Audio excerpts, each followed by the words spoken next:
Hey, how's it going everybody? It's Tanner here and welcome to a new video here on the channel. In today's video, we are going to be breaking down the best Ninjago set of every wave. This video, along with its counterpart, which will be uploaded tomorrow, the worst Ninjago sets of every wave, are both remakes of videos that I did a long time ago, at least a couple of years ago now, and I figured it was about time to update my opinions on what I think the best and worst sets of every wave are. Of course, in this video, we're going to be taking a look at the best of the best, what I feel like are the best sets of each Ninjago wave. Just a few specifics before we get started. I'm going to be basing these based off of seasons. For example, every single season and the sets associated with those seasons, I will choose one set that I think is the best out of that entire wave. So I guess we're not really looking at release waves this go round as much as we are looking at the sets that correspond with each individual season. It'll kind of make a little bit more sense as we go along the video, so I apologize if it's kind of confusing when we get started. And also, I just need to give a quick disclaimer. This is all just my own opinion. You don't have to agree with me. You don't have to, I guess, feel the same way that I do. This is not a list of the objectively best sets of every wave. It's just my own opinion, so try not to yell at me in the comments, and without further ado, let's go ahead and get right to it. For the original pilot episodes, I decided to pick the Fire Temple because I feel like the Fire Temple is honestly a pretty solid set. This is one that I never really got growing up, but just looking at the thing, I can tell that it's something really special. Again, the Fire Dragon, otherwise known as Flame, you get him in the set along with Kai DX, you get Zane, you get Garmadon, you get Samukai, Master Wu along with Nia. A lot of really cool figures here, and this is one that I regret not getting when I was super young, but then again, I really had no way of getting it. It was a set that I wanted, but it was a set that I never really got just because I didn't have a lot of money at the time, and obviously I couldn't really buy a lot of large Ninjago sets for myself, so I kind of stuck with the spinners. But otherwise, I feel like the Fire Temple is honestly the best set of the pilot season wave. Moving right along to my favorite set corresponding to Season 1, that honor would go to the original Stormfighter. Now, of course, the Legacy remake of this thing is kind of, I guess, interesting to say the least, but the original is really nostalgic for me. This was back when Jay used to be my favorite ninja, and this is something that I actually got for Christmas. I'm pretty sure it was the Christmas of 2011, so obviously I kind of got this set before it was officially released, and I still thought it was a really solid looking set. I really liked it, I really wanted it, and the Stormfighter itself had a really cool function. Obviously, a couple of the design elements I really don't care for anymore, but overall I just feel like this Stormfighter set is still a really solid set even by today's standards. Not the best thing ever, but still pretty good for its wave, and I feel like it's honestly the best set of the Season 1 wave for Ninjago. Next up for the Season 2 line, we have the original Golden Dragon. Of course, like the Stormfighter, there is a Legacy remake of this thing that's currently out on the market today, but the original Golden Dragon is something special to me. The original Final Battle Wave did not have that many sets in its actual, I guess, lineup, but the Golden Dragon stood out as something special. It was the cheapest way to get the Golden Ninja, and the actual dragon itself is still very impressive by today's standards, I feel. Along with that rubberized head, the dragon itself is super special, and it's something that I really enjoy, and it's honestly something that I kind of regret selling. I originally had this set, but I kind of sold it off a while ago in favor of the new Legacy remake, and I kind of regret selling this set because it meant a lot to me growing up, and the set itself is actually still very solid even to this day. Next up for the rebooted line, we actually have the Nindroid Mech Dragon. This is one that I have and still have. It's in pieces, but I could still put it together if I so desired. The Mech Dragon itself is an amazing dragon in my opinion. Just a large Nindroid dragon. It looks awesome. A large robotic dragon is something that would be right up my alley, and this thing is insanely cool. With those chainsaws on the front and all the Nindroids that you get, and you also get Nia's little car for Lloyd and Garmadon, which I feel like is a nice inclusion. This is a set that I ended up getting on sale, but I really thought that it was worth it even with the regular price. Even though I did pay a little bit of a cheaper price for it when I bought it, I still think it's nonetheless a very solid set worth the money that you get, and overall it's just a really cool looking dragon in my opinion. The dragons don't really come any cooler than this. Next up on the list, we actually have, ironically enough, a cooler dragon in a sense, I suppose. This is my favorite set from Season 4, the Titanium Dragon, and it looks really cool. Obviously, with the Titanium Dragon, it played a really large role in the actual series itself, but the set itself is also really cool as well, and that's basically what we're judging here. You get Klaus in the set too for Zane to go up against, and you get the Titanium Zane figure.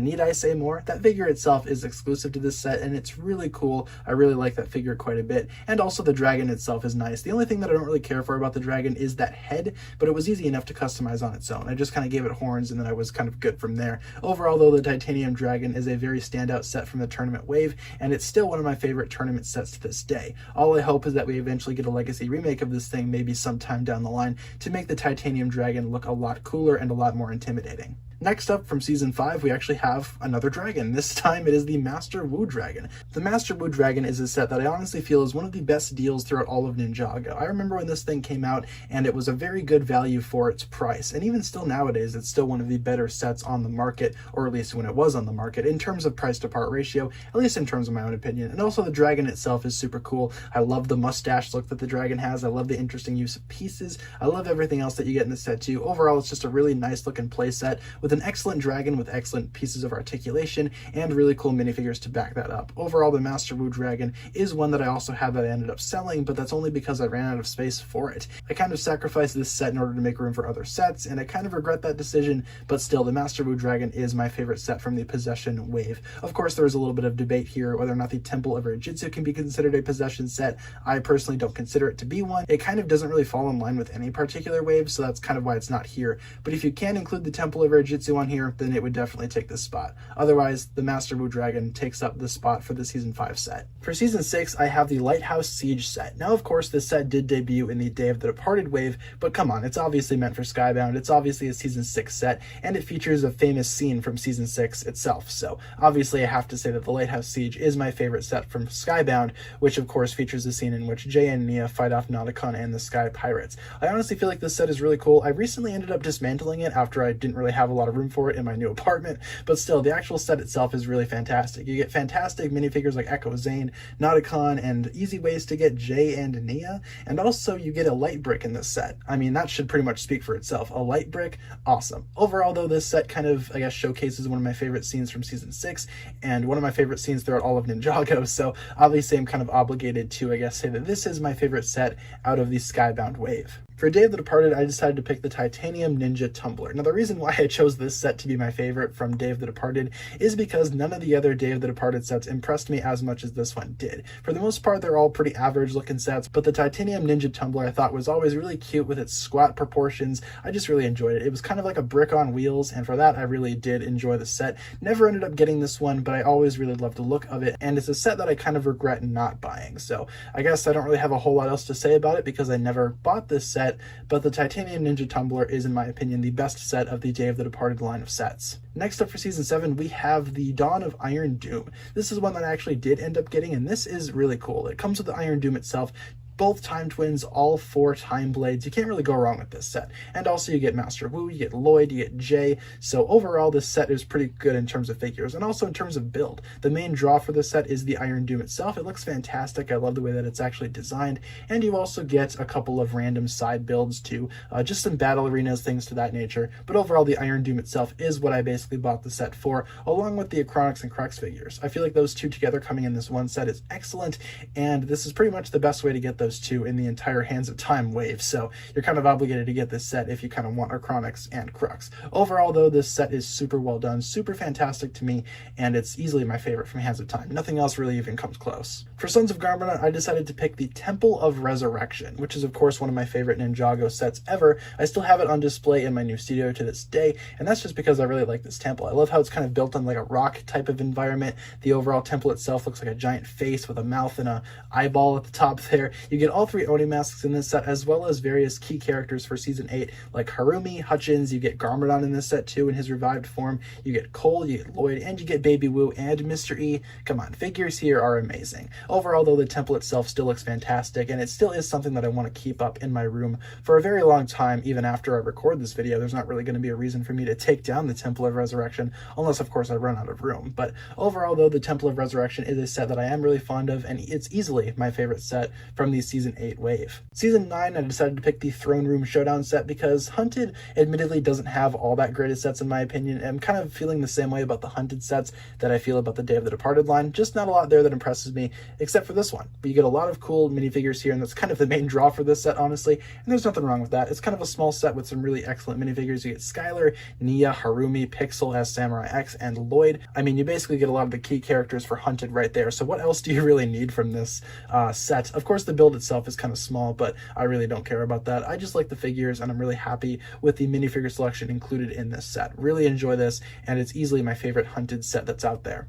Of course, March of the Oni really didn't have that many specific sets dedicated to itself, and I'm not going to really include legacy sets on this list, so let's just jump in to Season 11 with the Titan mech. Now, obviously, this is specifically Lloyd's Titan mech, and I know I talk a lot of smack about this mech, but to be honest, Season 11 also doesn't have a lot of sets that impress me, so the Titan mech wins just because it's a giant robot. I like giant robots. The only thing that I have as like an issue with this set is the fact that it doesn't have knees, and that's really the only thing that I find to be upsetting about this build. I'm also not the biggest fan of the way that the back looks, the overall, I guess, wing things coming out of the back. Not a big fan of that design, but overall the Titan mech itself is still a very sizable mech, and I know if I always want to go back and grab it, I could always customize it myself and give it knees, but there are other mechs out there for Ninjago that are better than this one, but this one is the best of the Season 11 sets in my own opinion. For Season 12, I decided to pick the Gamers Market, which is probably something that you guys saw coming. In terms of minifigure packs, this is basically as good as they come. But the main draw in this set is obviously the large selection of figures that you get here.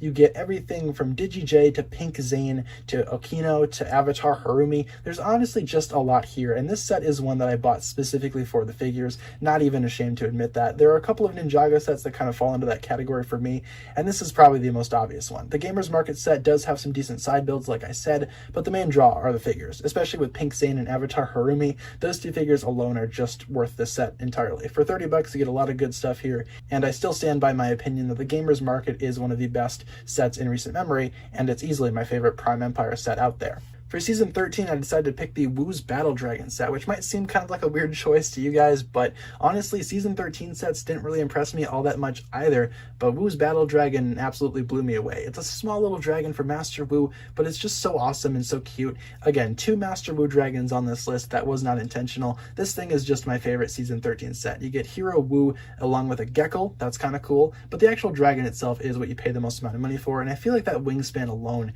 is worth the price. I really like this dragon. I think it looks really cool, really fun, and a really sweet design, all for $20. Yes, please. This set is awesome. So yeah, the Woo's Battle Dragon set, definitely my favorite Season 13 set. And finally, for Season 14, I decided to pick the Keeper's Village set. Now, of course, as of the time of recording, these sets are not out yet for Season 14, but this one is easily my favorite. You get some really cool figures here. You get 3 of the Island Ninja along with Chief Mamadis. I think that's awesome. And the overall build for the island isn't all that bad either, especially with the totem pole villain thing. I think that's super cool. As of the time of recording, we don't know what that's about just yet, but you get a lot of cool stuff in this set, and it's honestly the best one of the 4 sets that have come out for Season 14 so far.